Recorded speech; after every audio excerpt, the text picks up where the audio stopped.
Create பண்ணி தருவீங்களா? ஆமாங்க. ஏபிஎஸ் டிவைஸ் ப்ளஸ் ஐடி, அதுக்கான ட்ரைனிங்கு. சரிங்க. ஃபியூச்சர்ல மிஷின் ஏதாவது கம்ப்ளைண்ட்னாலும் சரி, ஐடியில் சரிங்க. எல்லாமே நாங்கள் கிளியர் பண்ணி கொடுத்துருவோம். எல்லாமே பார்த்து தந்துடுவீங்களா? சரிங்க. எங்களுக்கு நாங்கள் திருப்பூருங்க. திருப்பூர் டிஸ்ட்ரிக்ட்ல பட்டம்பாளையம்ங்க வில்லேஜுங்க. நோ ப்ராப்ளங்க. திருப்பூரே நல்ல ஒரு பொட்டன்ஷியல் ஏரியா தான். ஆமாங்க. எங்களுக்கு ரூரலான ஏரியாங்களா, இங்கே வந்து பேங்க்கு, ஏடிஎம் எல்லாம் கொஞ்சம் 10 கிலோமீட்டருக்கு மேலே தள்ளி போகுதுங்களா. அதனால இங்கே வயசானவங்கள கொஞ்சம் அங்கே போய் ரீச் ஆகிறதுக்கு கான்டாக்ட் பண்ணுறதுங்கிறது கொஞ்சம் இதாக இருக்குது, சிரமமாக இருக்குதுங்க. நல்ல ஏரியாங்க. இந்த மாதிரி ஏரியாலாம் ரொம்ப நல்ல உங்களுக்கு இன்கம் அதிகம். ரூரலான ஏரியாங்க. அதனால சரி அமௌண்ட் எல்லாம் வித்ட்ரா பண்ணுறது சிரமமாக இருக்குன்ட்டாங்கட்டு அப்புறம் போஸ்ட் ஆஃபீஸ்லாம் பண்ணுறாங்க. அதில் வந்து பார்த்தீங்கன்னா உங்களுக்கு லிமிட்டு, அப்புறம் அது சரியாக சர்வர் ப்ராப்ளம். அதனால அவங்க சரியா யூஸ் பண்ண முடியறது இல்லைங்க. சரிங்க. அந்த ஐடிக்குமே இதுக்கு எவ்வளோ ஆகுதுன்னு அமௌண்ட்டு? ரேக வைக்கிற மிஷின் 3000 ரூபா வருங்க. சரிங்க. நீங்க அதை வாங்கினீங்கன்னா அது கூட ஒரு நார்மல் ஐடி வரும். ஃபினோ பேங்க் ஐடிக்கு தனியாக நம்ம காசு கட்டணும். சரிங்க. நீங்க 3000 ரூபா கொடுத்து மிஷின் வாங்கும்போது L1 டிவைஸ், மந்திர டிவைஸ்ன்னு சொல்லுவாங்க. சரிங்க. டிவைஸ் நீங்க வாங்கினீங்கன்னா உங்க மொபைல்லே கனெக்ட் பண்ணி எடுத்து தரலாம். ஃபர்ஸ்ட்ல புரியலைங்க. ஹலோ, மொபைல்லே கனெக்ட் பண்ணி எடுத்துக்கலாங்க, ஒன்றும் பிரச்சனை இல்லை. சரிங்க. சொல்லுங்க சார், சொல்லுங்க. நான் சரியாக கேட்கலிங்க அங்கே வேற. அதாங்க, நீங்க ஸ்டார்டிங்ல 3000 ரூபா மிஷின் வாங்கினாவே போதுமானதுங்க. எவ்வளோ கட்டணுங்க? 3000 ரூபாய்ங்க இதுக்கு டிவைஸ்க்கு. ஆமாங்க. லைசன்ஸ் அது கூடவே ஆதாரில் பணம் எடுக்கிற ஐடி ஃப்ரீயாக தான் வருதுங்க. சரிங்க. Bank ID, Fino bank ID, Suryoday bank ID, ESAF bank, இந்த மாதிரி பேங்க் ஐடி கேட்டிங்கன்னா அதுக்கு தனியாக நம்ம ஒரு 1500 ரூபா கட்டுற மாதிரி இருக்குங்க. சரிங்க. எனக்கு அந்த நார்மல் ஐடி இருந்தாலும் போதுங்களா? அது அப்புறம் வேணா வாங்கிக்கலாங்க தேவைப்பட்டாங்க. நீங்கள் நார்மல் ஐடியிலே எடுங்க, அப்புறம் வாங்கிக்கலாம் பின்னாடி.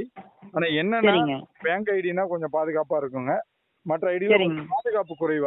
அதனால தான் நம்ம அது வந்து ரெண்டையுமே விளக்கமாக சொல்லிடுது. ஏன்னா நிறைய பேர் என்ன நினைக்கிறாங்கன்னா, நம்ம இது ஃப்ரீ ஐடி தரல அப்படிங்கிறாங்க. ஃப்ரீ ஐடியோட வேல்யூ என்ன அப்படின்னா, நாளைக்கு ஏதாவது வேலட்ல பணம் வச்சிருக்கும் போது ஏதாவது லாக் ஆயிடுச்சு அப்படின்னா நம்மளால வந்து அதை ரெக்கவர் பண்ண முடியாதுங்க.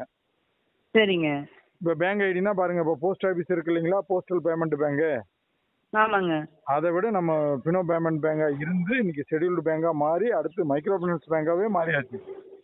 சரிங்க. இந்த மாதிரி லைசன்ஸ் நமக்கு ஆர்பிஐக்கு கீழே வரதுனால நமக்கு 100% பாதுகாப்பு கொஞ்சம் கூட கிடைக்குது. சரிங்க. அதனாலதான் நம்ம இதை சொல்லிடுறது விளக்கமாக. ஏன்னா நிறைய பேர் நம்ம வந்து கொடுக்கல, நம்ம கிட்ட இல்லை, அதனால இவங்க ஐடி காஸ்ட் சொல்றாங்கன்னு நினைக்கிறாங்க. அதுக்கும் உள்ள வித்தியாசம் தான். ஓகேங்க. அப்போ செக்யூரான ஐடியாவே கொடுத்துருங்களா? செக்யூரான ஐடியாவாங்க. ஆமாங்க. இப்போ நம்ம வந்துட்டு பேங்க்ல போய் பணம் போடுறோம், நம்ம ஏதாவது பயப்படுறோம் இல்லைங்க? எந்த பேங்க்ல பணம் போட்டாலும் 10 லட்சம் இருந்தாலும் 20 லட்சம் இருந்தாலும் நம்ம எந்த பயமும் இல்லாம தான் நிம்மதியா இருக்கிறோம். ஆமாங்க. ஏன்னா நம்ம எப்ப வேணாலும் போய் எடுத்துக்கலாம். ஏன்னா எந்த பேங்குமே இது வரைக்கும் மக்களை ஏமாத்திட்டு ஓடலன்னு உங்களுக்கு கட்டாயமா தெரியும்னு நினைக்கிறேன், இல்லைங்களா? ஆமாங்க. பிரைவேட் பேங்க் கூட எடுத்துக்கங்க. இது வரைக்கும் எந்த பேங்காவது ஏமாத்தி ஓடி கேள்விப்பட்டிருக்கீங்களா நீங்க? இல்லைங்க. ஆனா பிரைவேட் பைனான்ஸ் நீங்க மாசத்துக்கு ஒரு பைனான்ஸ் ஏமாத்திட்டு ஓடுறது நம்ம சமூக வலைதளத்தை ஓபன் பண்ணாவே டெய்லியும் ஓடுதா இல்லைங்களா? ஆமாங்க. எவ்வளவு பேர் பணம் அவ்வளவு வருது இவ்வளவு வருதுன்னு கொடுத்துட்டு ஏமாந்துட்டு போயிடுறாங்க. காரணம் என்ன அப்படின்னா, இந்த பிரைவேட் பைனான்ஸோட இவங்களை இந்த வெளியில சீட்டு நடத்துறவங்க, பிரைவேட் கம்பெனி நடத்துறவங்க, இவங்களெல்லாம் வந்து வரைமுறைப்படுத்துறதுக்குன்னு ஒரு அமைப்பு கிடையாதுங்க. ஆமாங்க. பேங்குன்னாவே வரைமுறைப்படுத்துறதுக்கு ஆர்பிஐ இருக்குது, ரிசர்வ் பேங்க் ஆஃப் இந்தியா. ஆமாங்க. அவங்க கண்ட்ரோல் கீழே வந்துடுதுங்க. ஆமாங்க. அவங்க என்ன பண்ணிடுறாங்கன்னா, நீ பேங்க் ஆரம்பிக்கிறியாப்பா, நேராவா, முதல்ல 1000 கோடி பணத்தை கட்டு, அதுக்கப்புறம் போய் பேங்க் நடத்து. நீ ஏன்னா நாளைக்கு மக்கள் நீ வாங்கல நிறைய வாங்கிட்டு ஒரு லாஸ் ஆயிடுச்சுன்னு போயிட்டீங்கன்னா மக்கள் வந்து நம்பிக்கிட்டு இருக்கிற ஒரே ஒரு ஸ்தாபனம் வங்கி தான். நாம மக்கள் நம்பிக்கிட்டு இருக்கிற கடைசி ஸ்தாபனம். நம்ம பொருளை வச்சாலும் பணத்தை போட்டாலும் பத்திரமா இருக்குங்கிற நம்புற இடம் பேங்க். அதை வந்து ஒரு பிரைவேட் எடுத்து நாளைக்கு ஏமாத்திட்டு ஓடிடுச்சுன்னு வந்தா மக்கள் எதைதான் நம்புறது அப்புறம், இல்லைங்களா? அதனால ஆர்பிஐ என்ன சொல்லிடுச்சுன்னா, வங்கிங்கிற வார்த்தையவே யாரும் பயன்படுத்தக்கூடாது. அப்படி பயன்படுத்தினா 1000 கோடி ரூபாய் டெபாசிட் கட்டி 3 மாசத்துக்கு ஒரு முறை காலாண்டு கணக்கு முடிச்சு எங்களுக்கு கொடுக்கணும். ஒண்ணு 2 நீங்க வந்துட்டு இயர்லி ஒரு டைம் மார்ச் மாசம் கணக்கு முடிச்சு கம்ப்ளீட்டா லாபத்துல ஓடுதா நஷ்டத்துல ஓடுதான்னு கணக்கு வரணும். சரியான கணக்கு கொடுக்கலன்னு தான் பேடிஎம்மும் பேமெண்ட் வங்கியா தான் இருந்ததுங்க. பேடிஎம் சமயத்துல க்ளோஸ் பண்ணாங்க, நீங்க கேள்விப்பட்டிருப்பீங்க. பேடிஎம் வந்து நீங்க சரியான கணக்கு கொடுக்கலன்னு ஆர்பிஐ எப்ப மக்களுக்கெல்லாம் அக்கௌண்ட் எல்லாம் ஓபன் பண்ணி தரீங்க, பணம் போடுறாங்க எடுக்கிறாங்க, நீங்க சரியான கணக்கே கொடுக்க மாட்டேங்கிறீங்க, எந்த நிலைன்னு தெரியல, நாளைக்கு லாஸ் ஆகி போச்சுன்னா மக்கள் பணம் போயிடும், அதனால நீங்க வங்கியை நடத்த வேணாம்னு க்ளோஸ் பண்ணிட்டாங்க. ஆனாலும் மக்களோட பணத்தை எல்லாம் எடுக்க சொல்லிட்டு டைம் கொடுத்து அதுக்கப்புறம் தான் க்ளோஸ் பண்ணாங்க. பேடிஎம் ஒரு பிரைவேட் நிறுவனமா இருந்தா எவ்வளவு மக்களோட பணம் போயிருக்கும் தெரியுங்களா? நிறைய கம்பெனி மூடிட்டு வெளிநாட்டுக்கு ஓடிடுறாங்க இல்லைங்களா? இல்ல, அது கேள்விப்பட்டிருக்கேங்க. அது அமௌண்ட் இடையில லாக் ஆகுதுங்க, சர்வர் இஷ்யூ கொடுங்க, அவங்களுக்கு மறதில்ல நம்மளுக்கு மறதில்ல, என்ன ஆச்சுன்னு தெரியாத லாக் ஆயிருது. ஆமா ஆமா. இப்ப இவ்வளவு ரிஸ்க் போஸ்ட் பேங்கே வந்து பாத்தீங்கன்னா டிரான்சாக்ஷன் ஸ்டக் ஆயிருதுங்க, அப்படி சர்வர் ஹேங் ஆகி நிக்குதுங்க. இப்போ நம்ம என்னன்னா சர்வர் ஏதோ சம் டைம் ஆகும்போது ஹேங் ஆகி நின்று போச்சுன்னா கூட பயம் இல்லாம இருக்கணும்ல நம்ம பணத்துக்கு. ஆமாங்க, கஸ்டமர் நம்மள தானே கேட்பாங்க. அடுத்த அக்கௌண்ட் கிரெடிட் ஆக மாட்டேங்குது, நம்ம அக்கௌண்ட் கிரெடிட் ஆக மாட்டேங்குது, அப்படியே. சரிங்க சார், ஓகே. வாட்ஸ்அப்ல வாங்க, உங்களுக்கு அது கிளியராகவே நம்ம பண்ணிக்கலாம். சரிங்களா?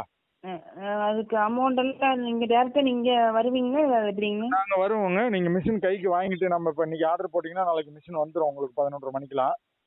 சரிங்க. மிஷின் வந்த உடனே சொன்னீங்கன்னா நம்ம வந்து ஐடி ரிஜிஸ்டர் பண்ணிட்டு கேவிசி பண்றதுக்கு நேரில் தான் வருவோம். சரிங்க. அது நீங்க ஒன்றும் கவலைப்பட வேணாம். இதுல நீங்க தெரிஞ்சுக்க வேண்டியது 3 விஷயங்க. 100% நஷ்டம் கிடையாது. சரிங்க.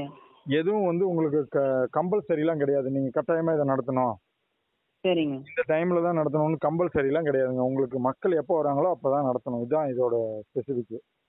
ஆமாங்க ஆமாங்க. பெரிய இன்வெஸ்ட்மெண்ட்டும் தேவையில்லைங்க. கையில எவ்வளவு இருக்கோ அதை அப்படியே ரொட்டேஷனுக்கு வச்சுக்கோங்க, அவ்வளவுதான். ஆமாங்க, ஒரு 10,000 இருந்தாலும் 1000 ரூபாய் எடுத்தாங்க 10 பேருக்கு கொடுக்கலாம் இல்லைங்களா? அவ்வளவுதாங்க. லாக்டே பேங்க் சைடு இருந்து எவ்வளவு நமக்கு கமிஷன் கிடைக்கும்? 1000 ரூபாய்க்கு 2 ரூபாயில இருந்து 4 ரூபாய் வரைக்கும் கொடுப்பாங்க. 2 ரூபாயிலிருந்து 4 ரூபாய் வரைக்குங்களா? ஆமாங்க. ஓகேங்க. இப்போ ஒரு லட்சம் ரூபாய் இப்போ டெபாசிட் பண்ணி டிரான்சாக்ஷன் பண்ணாங்கன்னா அது எப்படி இதாகுங்க?